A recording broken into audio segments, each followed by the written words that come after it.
Hey guys, welcome back to my channel. I'm so excited for today's video. We are going to do a strategic breakdown of a couple points of mine that I've played with some of my friends. And we're going to talk about strategy, tactics, and patterns. And first, we're going to define those three things, and then we're going to work from there. And I'm going to help you guys learn how to use those things in order to help yourself win more matches.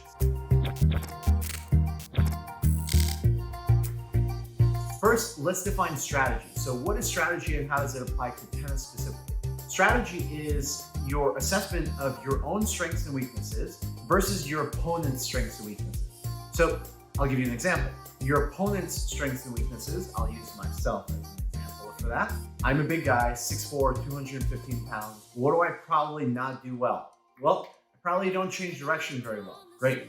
That's a weakness. I'm going to look to exploit that. A very common assessment and a weakness that many players have is their backhand is usually weaker. It might be solid, but it's not necessarily going to hurt you. Whereas on the forehand, they're probably looking to hurt you. So if you're coming to play me, you would set it up so that your strategy, your overlying theme, you assess, all right, Gary does not move very well, so I can like short change direction. So playing two to the same corner is very effective. You're gonna look to exploit my backhand without actually knowing me. You've assessed me and you've now taken my weaknesses and you're looking to exploit them. That is strategy. You also have to understand your own strengths and weaknesses. So me as a player, my strengths are my serve, my forehand, and my transition game. I'm looking to impose those things on my opponent so that I can exploit likely their backhand as well. Most players' backhands are their weakness. And from there, I'm looking to close and finish up the net. So I'm going to be targeting their backhand with my serve. I'm going to be using my forehand to attack their backhand. I'm going to be looking to volley and come in behind their shots, and often I'm going to play back to the backhand side. So pretty simple, but extremely effective strategy right there, right off the bat, without actually knowing my opponents. So strategy is the overlying theme. Next, we have tactics. Tactics refer to the specific means in which you're going to employ your strategy.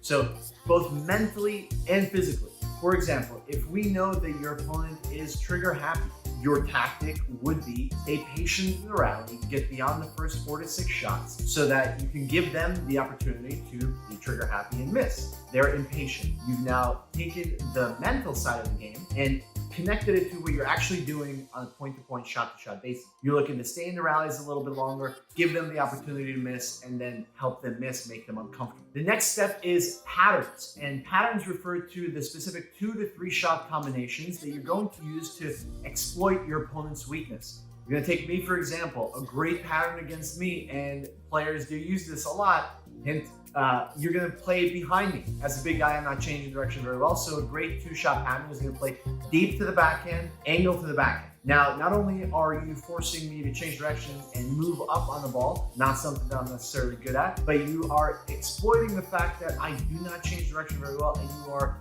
attacking my weaker wing. Super simple, but patterns are extremely important. You can play an entire match just using 2 to 3 patterns. Give you another example of a good pattern to use where you're exploiting your opponent's weakness. I'm going to go deep to the forehand, play again to the forehand, have your opponent shift over, and then force them to hit a running backhand. If their backhand stationary is weak, their running backhand is likely also weak. Another great pattern, you are going to use Rafa's favorite pattern, battering ram, where you isolate one corner or one side and you relentlessly hit shot after shot after shot after shot into that corner until they either give you the short ball that you want or they just break down and miss, or maybe you even hit a winner, right? Rafa does this all the time as a lefty to the ad corner, and he will continue to relentlessly penetrate to that side until he gets the short ball he wants. And oftentimes he'll still approach and volley to that same corner because his opponent is looking to defend the open court. Right? Open court is often kind of a trap. We don't always want to hit the open court. So using strategy, your overlying strategy, and then the tactics and the specific patterns that you're going to employ. From there, now you've created a game plan, all right? You're going to take that game plan into your next match and you are going to keep maybe a piece of paper. I use a match sheet from Functional Tennis and you write it out exactly what you're trying to do as an overall idea. And then each point, you need to have a plan. What pattern am I going to run? What am I actually trying to do on this given point? Where am I trying to target my shots? What am I trying to do? And also acknowledge, what is your opponent trying to do? How do I need to protect my weaknesses against what my opponent's trying to do? That is the beauty of tennis. There is this constant, how am I going to exploit their weakness and how are they looking to exploit mine? And this battle that happens on the court is exactly what we see at the highest level. But you don't need to be a professional player in order to do this. You can do this at 10 and under tennis. You can do this as a beginner. You can do this as a rec player. At all levels of the game, it's incredibly important that you guys have a plan and look to execute. Next, I'm going to take you guys through a visual breakdown of a couple of my points with some of my buddies and how I'm using the overall strategy and the tactics that I'm going to implement against them based off of my assessment of their strengths and weaknesses. And then the patterns are going to be very visible with the visual aid. Hope you guys enjoy. Again, same player, same concept. I know that his forehand is his strength and his backhand is his weakness. So note where I try to serve. So I'm going to target his backhand. Going body backhand on the serve, but he hits an incredible return. So instead of me being in a horrible position here, right, I didn't manage to get back behind the ball. I'm in a horrible position. I could try to redirect this shot and try to go from here, go down the line, but this is a really difficult shot for me to execute. So I play high percentage, I go back cross court. I managed to hit a pretty incredible forehand angle here. But the point is I played behind him. The reason why this is effective is he knows where I'm actually trying to go with this shot. He knows that I'm trying to break down this backhand. So he's looking to cover this side of the court. He's looking to cover this side. So as a result, I've managed to break his ankles successfully here. And as I go behind him, I now get into position and now the court's wide open. I have complete control of the point because I was able to neutralize his fantastic return. And now I can move up into the court. Notice what I also do here. So the other big thing is you don't always want to give your opponent the same shot. So instead of line driving this ball and keeping it completely straight, instead what I do is I bend it a little bit. I shape it so that I can get a little bit more time to get into the court, giving him an awkward position. So he's expecting a lower ball. He's expecting a ball that's going to be lower. So as a result, he's on his back foot, forced to lob, or not forced, he chose to lob, and I get the easy overhead put away into the open court. So again, same intention. I'm trying to break down this backhand, but because I'm mixing up how I'm doing it, I'm keeping on his toes and I'm able to successfully execute this in just the simplest patterns over and over and over again. And as I'm sure he is incredibly frustrated because I continue to exploit his weakness using my strengths. So my good friend Georgie here has a fantastic forehand. It's a lethal weapon, but his backhand on the run is less of an impact, and it's definitely a weakness from my point of view. So again, I'm gauging my strengths against his weaknesses. This is the basis of strategy here. So if we let this run, I am going to attack his forehand to create space on his backhand, to stress his backhand out. So again, even though the target is going to be here, I'm actually trying to break down this side of the court. How I get there are many different patterns that I can go about doing this. So the first one is I pull him wide to the forehand and I break down the backhand. So if we're just going to fast forward to the next point, so I missed the first serve, and then I immediately go for the same pattern. So again, I have this strategy. I'm trying to break down his backhand. So again, this is my second serve. I'm gonna target his forehand, look for my weapon. Again, same exact result. So I'm using my strengths.